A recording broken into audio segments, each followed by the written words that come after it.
ഈ ഹൂത്തികളെ കുറിച്ച് പറയുമ്പോൾ പൊതുവിൽ ഞാൻ കരുതാറുള്ളത്, ഞാനല്ല നമ്മുടെ പ്രേക്ഷകരും കരുതാറുള്ളത്, ഇറാൻ്റെ ഒരു പ്രോക്സിയാണ്. പിന്നെ ഈ ചെങ്കടലിലൂടെയും മെഡിറ്ററേനിയൻ സീയിലൂടെയൊക്കെ പോകുന്ന കപ്പലുകൾക്ക് നേരെ റോക്കറ്റ് വിട്ട് കളിക്കുന്ന പാർട്ടി. പക്ഷെ അങ്ങനെയൊന്നുമല്ല, ഹൂത്തികൾക്ക് വിമാനങ്ങളുണ്ടായിരുന്നു, വിമാന സർവീസ് ഉണ്ടായിരുന്നു, അല്ലേ? അതിൻ്റെ കഥ കഴിഞ്ഞു എന്ന് പറയുന്നല്ലോ ഇപ്പോൾ. അതെ, ഹൂത്തികൾക്ക് 4 വിമാനങ്ങൾ ഉണ്ടായിരുന്നു എന്ന് പറഞ്ഞാൽ പാസഞ്ചർ യാത്രക്കാരെ കൊണ്ടുപോകുന്ന വിമാനം. അത് ശരിക്കും അവരവിടെ പിടിച്ചെടുത്തതായിരിക്കും അല്ലേ?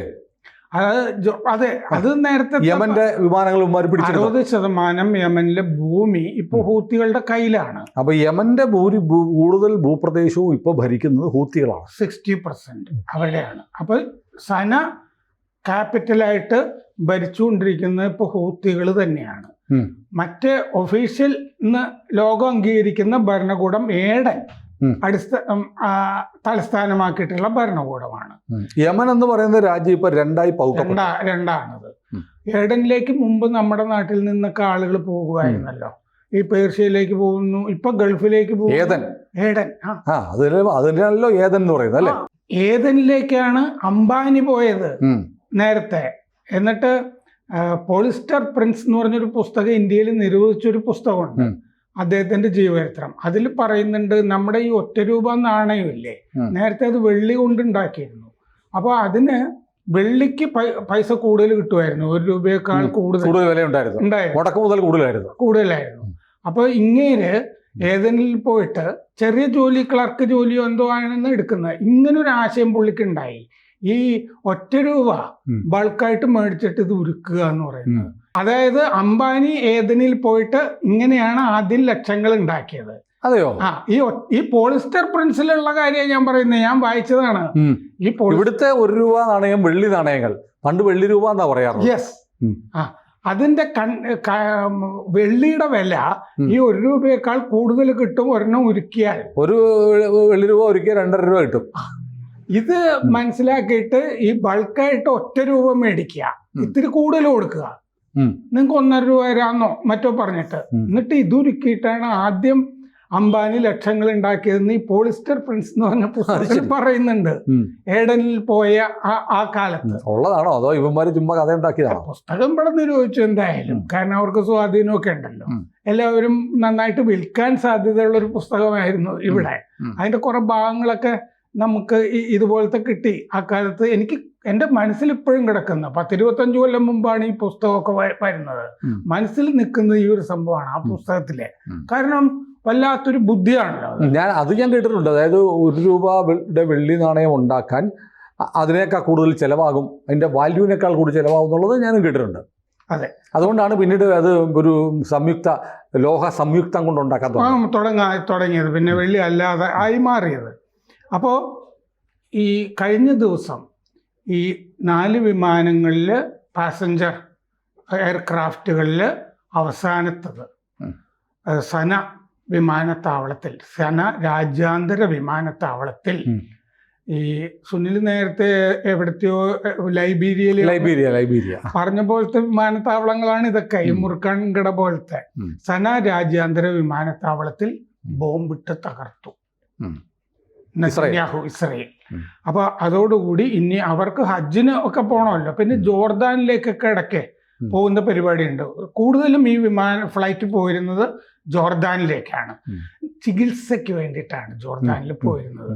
അപ്പൊ ഇതിന്റെ ചില ദൃക്സാക്ഷി വിവരണങ്ങളൊക്കെ വായിക്കുമ്പോൾ വീട്ടിലുള്ള എല്ലാ പാത്രങ്ങളും വിറ്റിട്ടാണ് അസുഖം ഉണ്ടായിരുന്ന ഭാര്യയെ ഞാൻ കൊണ്ടുപോകാനായിട്ട് ഇവിടെ എയർപോർട്ടിൽ വന്നത്, ഇത് തകർന്നു പോയി എന്നൊക്കെ ദൃക്സാക്ഷി വിവരണങ്ങളിൽ പറയുന്ന ഒരു ആളുടെ കഥയൊക്കെ വായിച്ചിരുന്നു.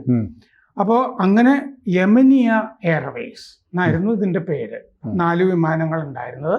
എയർപോർട്ട് ഏഡനിലും സനയിലും 2 എയർപോർട്ടുകൾ ഉണ്ടായിരുന്നു.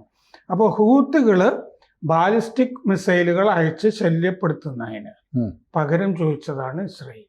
ഇങ്ങനെ അവർക്ക് ഇനി യാത്രാ വിമാനം വേണ്ടെന്ന് തീരുമാനിച്ചു.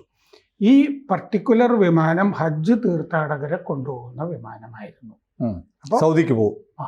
അപ്പോൾ ഹജ്ജ് തീർത്ഥാടനം ഇത്തവണ ഇല്ല അവിടുത്തെ പാവപ്പെട്ട മനുഷ്യർക്ക്. അപ്പോൾ ഇനി ഇതിൻ്റെ ഈ സന എയർപോർട്ടിൻ്റെ ഡയറക്ടർ ഖലീദ് അൽ ഷഹീഷ് പറഞ്ഞു, ഇതോടുകൂടി കടപൂട്ടി, എല്ലാം അവസാനിച്ചു എന്ന് പറഞ്ഞു. നിരുദ്ധകണ്ഠനായി അദ്ദേഹം പ്രഖ്യാപിച്ചു. ഗദ്ഗദ്കണ്ഠനായി പറഞ്ഞു. ഹൂത്തികളുടെ അവസാനത്തെ വിമാനവും പോയി. റോക്കറ്റ് ആളെ കെട്ടിവെച്ചായിരിക്കും. അതെ. അപ്പോൾ യമനിലെ വലിയ എയർപോർട്ടായിരുന്നു ഇത്. മൊത്തം ആ രാജ്യത്തിലെ വലിയ എയർപോർട്ടാണ് ഈ തലസ്ഥാനമായിട്ടുള്ള സനയിൽ ഉണ്ടായിരുന്നത്. ഈ മുമ്പും ഈ ബോംബ് ഇട്ടിട്ടും മിസൈൽ അയച്ചിട്ടും ഒക്കെ ഈ എയർപോർട്ടിന് കേടുപാടുകൾ ഉണ്ടായിരുന്നു, റൺവേക്കും ഒക്കെ. ഇത് കേടുപാടുകൾ തീർത്തിട്ട് വീണ്ടും ഇത് ഉപയോഗക്ഷമമായി ഒരാഴ്ചയെ ആയിരുന്നുള്ളൂ. അപ്പോഴാണ് ഇസ്രായേൽ വന്ന് അടുത്ത പണി കൊടുത്ത് ഇനി ഇത് നന്നാക്കേണ്ട കാര്യമില്ലല്ലോ, വിമാനം ആവശ്യമില്ല. അതാണ് അറ്റകുറ്റപ്പണി നടത്തിയതൊക്കെ വെറുതെ ആയി. സാധാരണഗതിയിൽ ഇവിടെ വന്നുകൊണ്ടിരുന്നതൊക്കെ ഐക്യരാഷ്ട്രസഭയുടെ വിമാനങ്ങളൊക്കെയാണ് ഇറങ്ങിക്കൊണ്ടിരുന്നത്. ഇതല്ലാതെ ഐക്യരാഷ്ട്രസഭയുടെ വേറെ ആര് പോകാനാ യമനിലേക്ക്? അതെ, അവര് അഭയാർത്ഥി കാര്യങ്ങളും ഒക്കെ ആയിട്ട് സമാധാന സമ്മേളനം ചർച്ച വിളിക്കാനും ഒക്കെയാണ് വന്നുകൊണ്ടിരുന്നത്. ഈ മാസം ആദ്യം ആണ് മറ്റ് 3 വിമാനങ്ങളും കൂടി തകർന്നു പോയത്. നേരത്തെ പറഞ്ഞ പോലെ 60% ഭൂപ്രദേശം ഇപ്പോൾ യമന്റേത് ഹൂത്തികളുടെ കയ്യിലാണ്. 2023 ഒക്ടോബർ മുതൽ ഇവർ ചെങ്കടലിൽ പ്രശ്നം ഉണ്ടാക്കുന്നുണ്ട്. അമേരിക്കൻ കപ്പലുകൾ മേലുള്ള ആക്രമണം ഇവരിപ്പോൾ നിർത്തുമെന്ന് പറഞ്ഞിട്ടുണ്ട്. എന്താണെന്ന് വെച്ച് കഴിഞ്ഞാൽ, അങ്ങനെ നിർത്തിയാൽ ഹൂത്തികൾക്കെതിരായ ആക്രമണം ഞങ്ങൾ നിർത്താം എന്ന് ട്രംപ് പറഞ്ഞിരുന്നു. അപ്പോൾ തൽക്കാലത്തേക്ക് ചെങ്കടലിൽ അമേരിക്കൻ കപ്പലുകളെ ആക്രമിക്കുന്ന പരിപാടി ഹൂത്തികൾ നിർത്തിവെച്ചിട്ടുണ്ട്. ഈ അവസാനത്തെ വിമാനം തകർത്ത ശേഷം നെതന്യാഹു പറഞ്ഞു, ഹൂത്തികൾ വെറും ലക്ഷണം മാത്രമാണ്, ഇറാനാണ് രോഗം. അത് കറക്റ്റായിട്ട് പറഞ്ഞിട്ടുണ്ട്. ഇവരെയൊക്കെ വളർത്തുന്ന അവരാണ്. ഈ 4 വിമാനവും എയർ ബസ് ആയിരുന്നു. അപ്പോൾ 40 മില്യൺ 343 കോടി രൂപ ആണ് ഒരെണ്ണത്തിൻ്റെ വില എന്ന്. എന്നിട്ട് ഈ 4 കൂടി ചേർത്തുള്ള കണക്കുകളൊക്കെ റിപ്പോർട്ടുകളിൽ ഉണ്ടായിരുന്നു. റൺവേ നമ്മൾ നോക്കുകയാണെങ്കിൽ സ്കാഡ് എന്ന് പറഞ്ഞാൽ എന്താണ്, കത്തിപ്പോയിരിക്കുന്ന ഒരു റൺവേ ആണ്. ബോംബൊക്കെ വീണ് കറുത്തിരിക്കുന്ന ഒരു റൺവേ ആണ് അവിടെ ഉള്ളത്. ഈ അലി അൽ ഷഹരി, ഈ മറ്റേ സിറിയ, അവിടെ സിറിയ പേരുകളുള്ള ഒരു അലി അൽ ഷഹരി ഒരു ദൃക്സാക്ഷി വിവരണത്തിൽ പറഞ്ഞിട്ടുണ്ട്. യാത്ര പോകാനിരുന്ന ആള്, ഹജ്ജിനൊക്കെ പോകാനിരുന്ന ആള്, സമ്പാദ്യം മുഴുവൻ ഞാൻ ഇതിനു വേണ്ടി മാറ്റിവെച്ചതാണ് കഴിഞ്ഞ കുറെ കാലമായിട്ട്. എന്നിട്ട് കരഞ്ഞു. ഹജ്ജിന് പോകാനിരുന്നാണ്. അവസാനം അതെങ്കിലും നിർവഹിക്കണം എന്നുണ്ടായിരുന്നു. കാരണം യമൻ ആകെ തകർന്നിരിക്കുന്ന ഒരു സ്ഥലമാണ്. ഇനി പടച്ചോന്റെ മോസ്കിൽ പോയിട്ട് നമുക്ക് മയ്യത്താകാമെന്ന് വിചാരിച്ച ഒരാളാണ് അദ്ദേഹം. അപ്പോൾ ഓരോ റിയാലും ഞാൻ മെക്കയിലെത്താൻ വേണ്ടി കരുതി വെച്ചതാണ് എന്ന് പറഞ്ഞു. അപ്പോൾ ഇതിൽ വേറൊരു പ്രശ്നമുണ്ട്. ഏഡനിൽ വേറെ ഭരണകൂടവും സനയിൽ വേറെ ഭരണകൂടവും ആണ്. അപ്പോൾ ഈ എയർലൈൻ സെയിം ആണ്. യമനിൻ എയർവേസ് എന്ന് പറയുന്നത് സെയിമാണ്. പക്ഷെ 2 ശാഖയാണ്. ഏഡനിലൊരു ശാഖ, സനയിലൊരു ശാഖ, 2ആയിട്ടാണ് പ്രവർത്തിക്കുന്നത്. അപ്പം ഈ പാവപ്പെട്ടവര് ഇങ്ങനെ ഹജ്ജിന് പോകാനായിട്ട് ദാരിദ്ര്യമുള്ളവരാണല്ലോ ഇതിന് ഒക്കെ തയ്യാറായത്. അവർക്ക് റീഫണ്ട് കിട്ടില്ല ഇപ്പോൾ. അതാണ് പ്രശ്നം. കാരണം എന്താണെന്ന് വെച്ചാൽ, സനയിലെ ഹൂത്തികൾ ഈ വരുമാനം കൊണ്ട്, എയർപോർട്ടിന്റെ വരുമാനം, ടിക്കറ്റിന്റെ വരുമാനമൊക്കെ അവർ വേറെ കാര്യങ്ങൾക്ക് ചെലവഴിക്കുകയായിരുന്നു. അതുകൊണ്ട് ഞങ്ങൾ ഈ ഏഡനിൽ നിന്ന് ഇത് റീഫണ്ട് ചെയ്യില്ല എന്ന് യാത്രക്കാരോട് പറഞ്ഞിട്ടുണ്ട്. മുമ്പ് തകർന്ന ഫ്ലൈറ്റുകളിലെ യാത്രക്കാരുടെ അവസ്ഥ ഇത് തന്നെ ആയിരുന്നു. അപ്പോൾ സനയിൽ കൊടുത്ത ടിക്കറ്റ് ഏഡനിലെ സാധു. അപ്പോൾ ഏഡനിലെ സർക്കാരിനെയാണ് രാജ്യങ്ങളൊക്കെ അംഗീകരിച്ചിരിക്കുന്നത്. അവരും കൈമലർത്തുന്നു. അപ്പോൾ ജോർദാനിൽ ഭാര്യയുടെ ചികിത്സയ്ക്ക് പോകാനിരുന്ന ഹമൂദ് അബു ഖലീദും ഇത് തന്നെ പറഞ്ഞ് കരഞ്ഞു. ആ പൈസ വിമാനവും പോയി. ഏഡനിലെ സർക്കാർ ഹൂത്തികളോട് മധ്യസ്ഥർ വഴി ഇപ്പൊ തകർന്ന വിമാനം രക്ഷപ്പെടുത്താനായിട്ട്, തകർക്കാൻ സാധ്യതയുണ്ടെന്ന് ഏഡനിൽ നിന്ന് അറിയിച്ചിരുന്നു.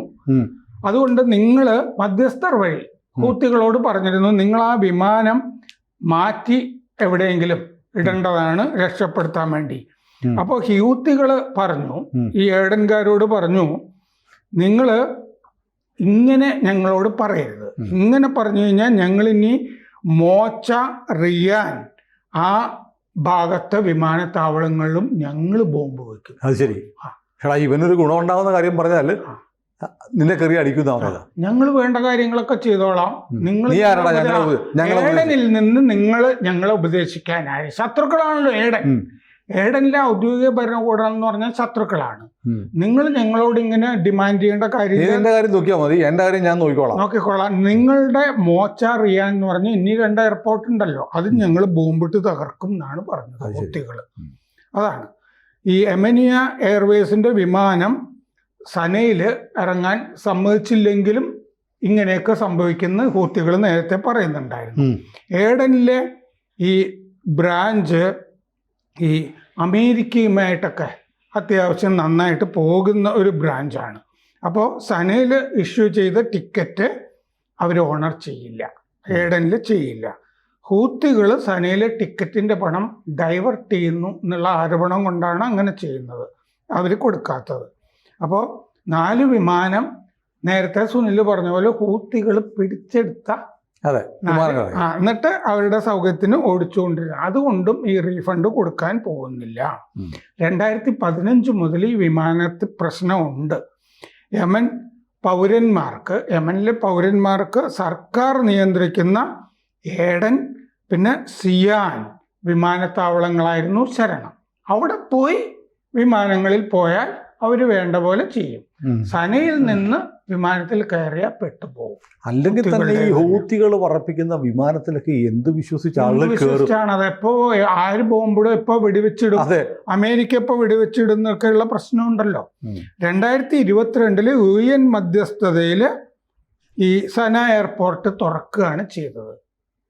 അതും കാരണം UN വിമാനങ്ങളെങ്കിലും വരണ്ടേ. അങ്ങനെ 2022 UN മധ്യസ്ഥതയിൽ സന എയർപോർട്ട് തുറന്നു.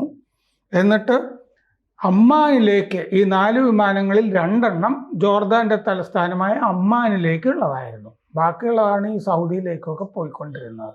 ഇപ്പോൾ സ്വാഹ. കൂടുതൽ വാർത്തകളും വിശേഷങ്ങളും നിങ്ങളിലേക്ക് എത്താൻ ABC മലയാളം സബ്സ്ക്രൈബ് ചെയ്യുക, ബെൽബട്ടനും അമർത്തുക.